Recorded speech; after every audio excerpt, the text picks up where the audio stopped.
नमस्ते, मैं कंचन गुप्ता अपने वृहत शास्त्रों से, अनंत ज्ञान के सागर से बहुत प्रभावित हूँ और मैं ये चाहती हूँ कि आप भी हमारे शास्त्रों के ज्ञान से आनंद लें, अमर तत्व को प्राप्त करें।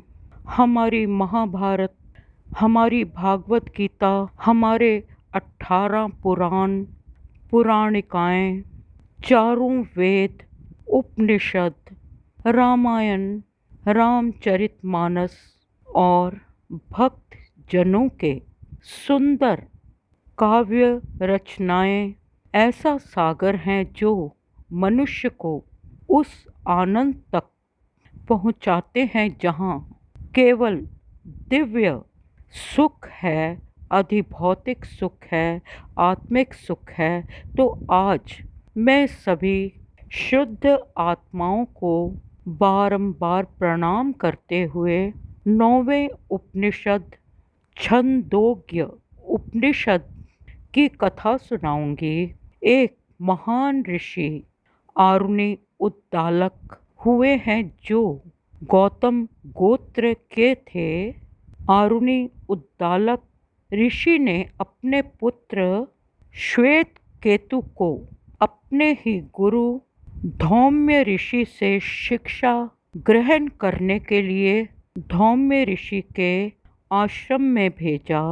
आरुणि उद्दालक के पुत्र श्वेत केतु ने गुरुकुल की शिक्षा पूर्ण करने के पश्चात अपने पिता के आश्रम में वापस आया तो अहंकार से भरा था। उसकी माता और पिता आरुणि ऋषि ने पूछा कि क्या वो और अध्ययन करना चाहता है या विवाह करना चाहता है।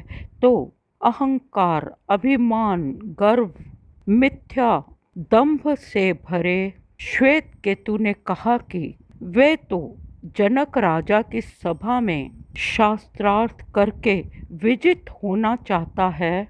ऋषि उद्दालक और ऋषि पत्नी श्वेत केतु के मन बुद्धि पर छाए अहंकार के, दंभ के अंधकार को देखकर बहुत चिंतित हुए।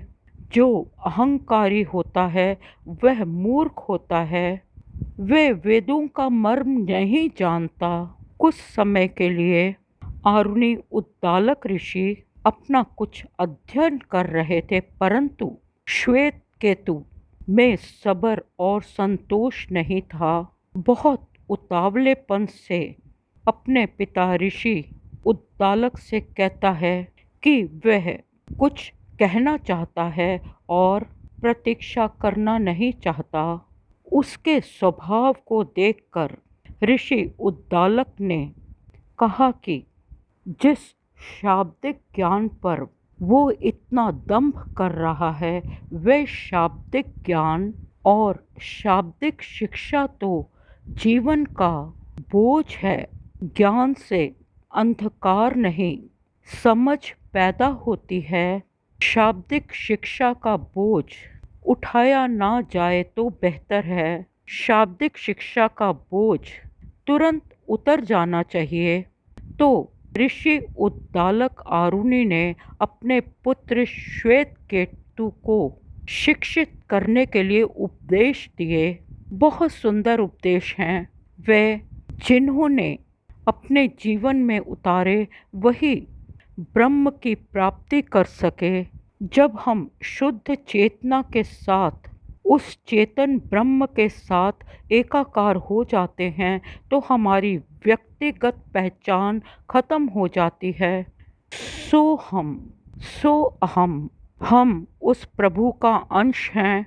उसके ध्यान से, उसके ज्ञान से, उसे समझकर हम भी ईश्वर रूप हो जाते हैं।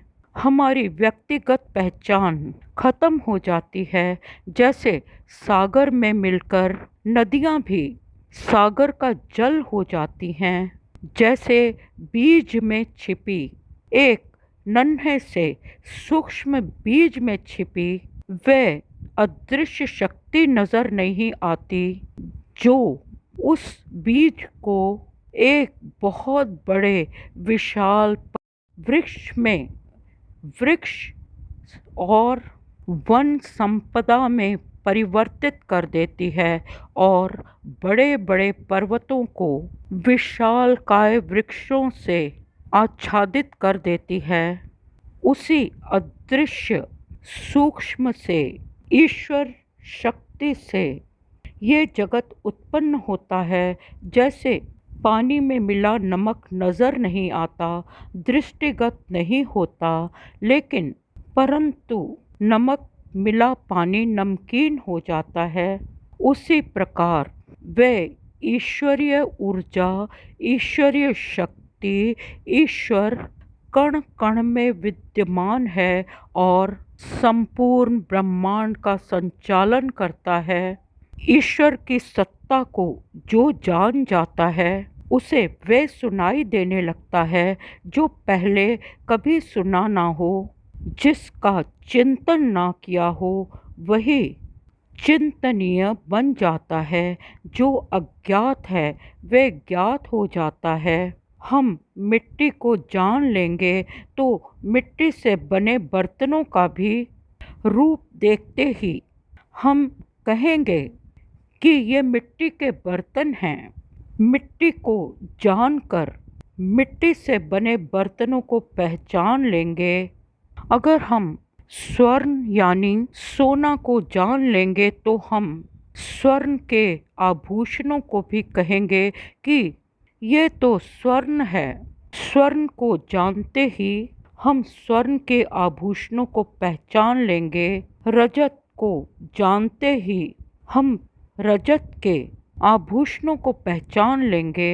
इसी प्रकार तत्व को जानना है तो हम तत्वविद बन सकते हैं। जब हम सर्वोच्च सत्य परमात्मा को जान लेंगे जिसका अस्तित्व है, ईश्वर है, जो चेतन है, तब हम हर जीव में उस अद्भुत परमात्मा को देख सकेंगे। कितने सुंदर उदाहरण हैं कि जो मधुमक्खियाँ होती हैं वो फूलों का रस अपने छत्ते में एकत्र करती हैं। जो फूलों का रस शहद में यानी मधु में परिवर्तित हो जाता है। मधु का घनत्व बढ़ जाता है, रंग बदल जाता है, स्वाद बदल जाता है, परंतु कभी मधु ये नहीं कहता कि वे किस फूल का रस है। कभी क्या कोई मधु का कतरा ये कह सकता है कि वे अमुक फलां फूल का रस है? नहीं।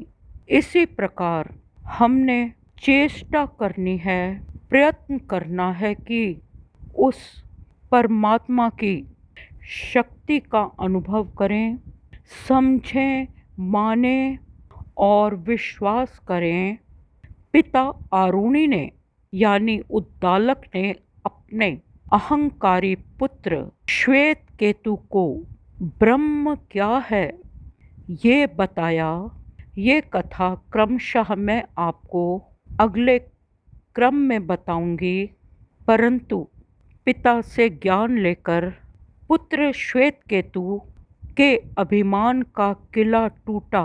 ये अभिमान हमारे मन, बुद्धि, प्राण, आत्मा का एक किला है जिसे एक दिन टूटना होता है, क्योंकि ये शरीर अनश्वर है और इसी शरीर द्वारा प्राप्त किए साधनों का हम अहंकार पूर्वक प्रयोग करते हैं। आशा करती हूँ कि आपको मेरी ये प्रस्तुति पसंद आई होगी। सुनने के लिए धन्यवाद।